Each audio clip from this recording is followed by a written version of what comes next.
Ladies and gentlemen, welcome to another edition of Driving Perilously, a show in which we turn on the radio, talk about what it is that's going on. What it is that's going on is today the thought came to me that vaccines are like tariffs. Some might be good, some might be bad, and you have absolutely no idea which ones are which. What do you think of that? So it is opening night, and we have a hit on our hands. It's hard for me to judge it because I love every measure of every song in this music. So my heart is exultant listening to it. Somebody recently said that when they do a musical, they don't like the songs as much for a while. They need a break from it, and that's because when you're doing a musical, you hear it over and over and over and over. But this one is one of my favorites, maybe my favorite. And I don't have that issue. I like the music more the more I hear it. I find connections and references and motifs and instrumentation and things I didn't notice. The more I listen to the music, the more I notice about it.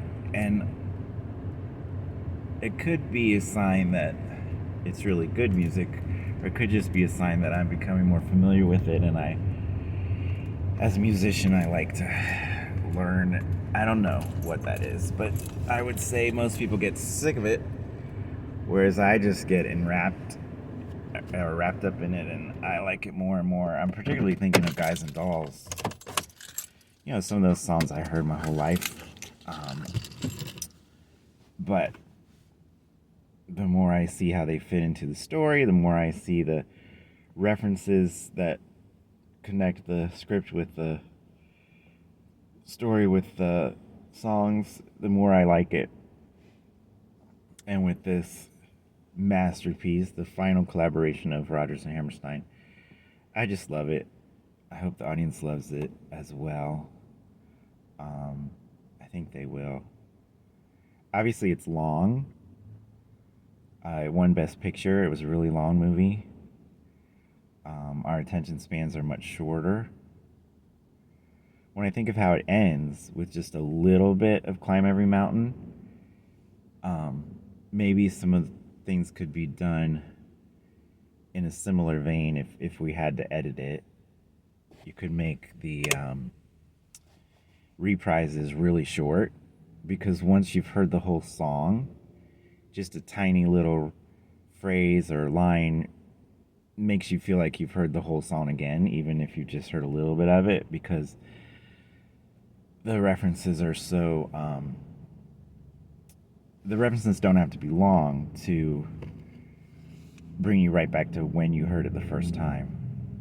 So that's an idea. You know, we could shorten the reprises, perhaps. If we're even allowed to take that liberty. I don't know how that works. Anyway, so it's opening night. Our preview was great. Lots of people loved it, and that's what's going on. What else is going on? Well, we got a new species of goat that is endangered or threatened, and we're going to try to breed them. That's awesome. But I hear they're not socialized. I haven't seen them yet. I hear that they were in quarantine and that they're not socialized, so they shouldn't be in the petting zoo. So that would be interesting, having some real nice friendly goats and then having some mean goats. That's interesting. And we got a new porcupine and a new sloth and a monkey born in December, a monkey born in October, and other things. So that's what's going on. That's the update. So that's this edition of Driving Perilously. Hope everybody is getting ready for the new year because the holiday season is officially over and now the new year can start. And we've got a Sunday night program starting in 2 days. So that's going to be awesome. And that's it for this episode. Hope everybody's doing well. And catch you on the next one.